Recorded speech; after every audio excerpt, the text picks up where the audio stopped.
Hi, my name's Radha. Welcome to the Flexibility Guru YouTube channel. Today we're going to go over a quick tip to help you release your piriformis. That's a muscle in the butt. It runs its way from the hip bone to the tailbone and creates a lot of tension. So if you're suffering from any hip pain or sciatica issues, this can be a great way to release the piriformis and find a lot more comfort in your body very quickly. So I like to do this with this big round ball. If you don't have a ball this size, this is about the size of a softball. This is like a plastic practice softball. You can also do this with like a lacrosse ball or tennis ball or a massage ball. The only thing you're gonna need is you're gonna need a thick book to do it on top of. Because what happens is once you're down on a mat surface on the floor, if you just put this in your butt's not gonna get as much pressure as it needs because the flesh of the butt cheek will wrap around the ball and you're just gonna be kind of flat on the mat. So you need something, either a book, or a block. Blocks are ideal height, and then stick the ball in the middle of it. But if you don't have a block, a book will do. Okay, so pick your poison, either ball. I'm going to show you the block in the ball because I feel like more people may need to use this setup than have the regular size ball. But if you're using this big ball, then you would just put it right under your butt. Okay, so if you're using the block, you're gonna kind of get in a bridge pose and put the block just under one cheek. Lay back. And then you're gonna take the ball and place the ball in the center of the butt cheek. So then you just want to relax on the ball. So try to let all your body weight, all these hips just settle right into the block and the ball. Let them become as heavy as you can. Let the muscles in the glutes melt around the ball. And just try to get comfortable here. The first thing you want to do is just soften and surrender. That way the muscle can start to penetrate through the tension. That way the ball can start penetrating through the tension of the muscles. So from here, try rocking that knee out to the side. Just hold it there for a second and bring it back in. Let's try that one more time. Rock it out and rock it. Bring the knee up and in towards your chest. Slowly. Go as slow as you can because every single micro movement is helping decrease tension and more muscle fibers. So try to go nice and slow. I know not everyone is good at going slow, but just see how slow can you go. And once you have it in, then you're going to start bringing that knee in a big circle. So bring it out as wide as you can. You can bring it out long. I tend to straighten my leg out at the bottom. The longer lever applies a little bit more tension. And then bending it back up, crossing it over towards my left hip before I bring it up and around. So just do that a few times. Go at your own pace. This is also going to help with hip mobility.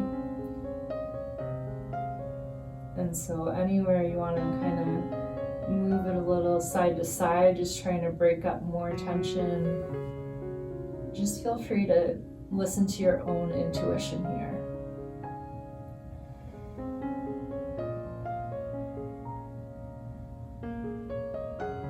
And then when you're ready, bring it in the opposite direction. And you should feel different sensations along the way.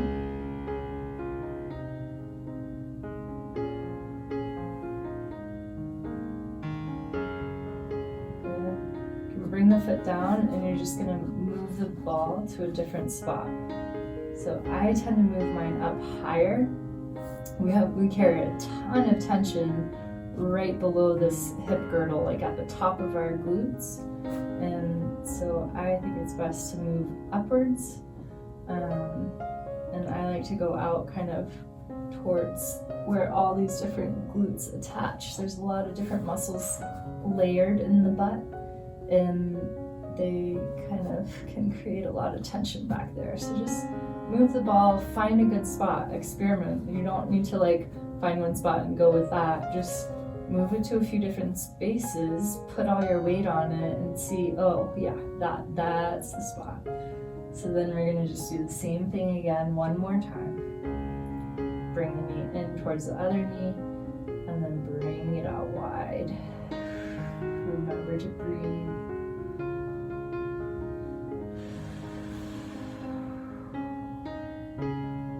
Try to let both hips get heavy. You should be just relaxed as much as possible. Bring the knee back in, and bring it back out wide.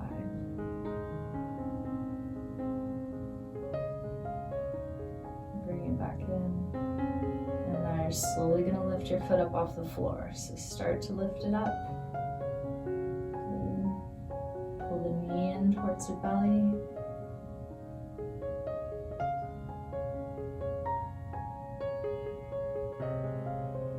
And then start making big circles.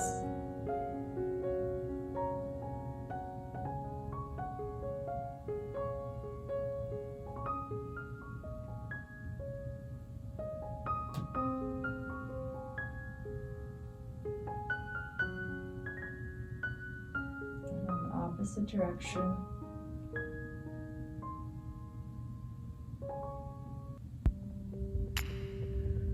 This spot's a little tender for me. And you just feel free to play with any angles, experiment. You can also cross the ankle over your other leg, get that hip stretch here. When I'm here, when I have this ankle crossed over, I feel like a little bit more stable with how I'm positioned on the block, so then I can kind of move my hips a little side to side, so it's actually changing the position of the ball under my glutes. You just want to make sure that as you're doing that, it's easy to kind of lift up off the ball a little bit, so not as much weight is being pushed down. So if you're rolling side to side, make sure you add some body weight into it. You let that hip get heavy, and then move side to side. You can also kind of wiggle your hips.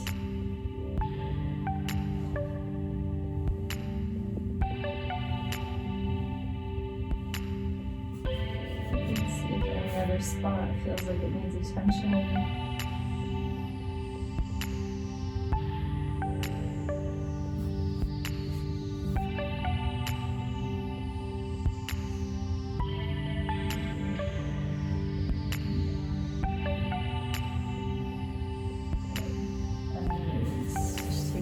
Block out, come down. Just notice how your right cheek feels compared to your left cheek.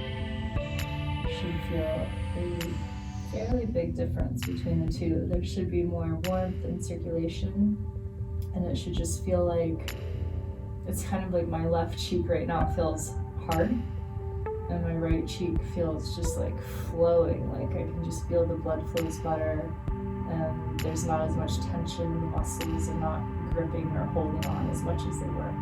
So I'm going to leave it at that. So this video is nice and short for you. If you want to do the other side, just watch the video again. All right, I hope you have a great day and that helps with your hips and booty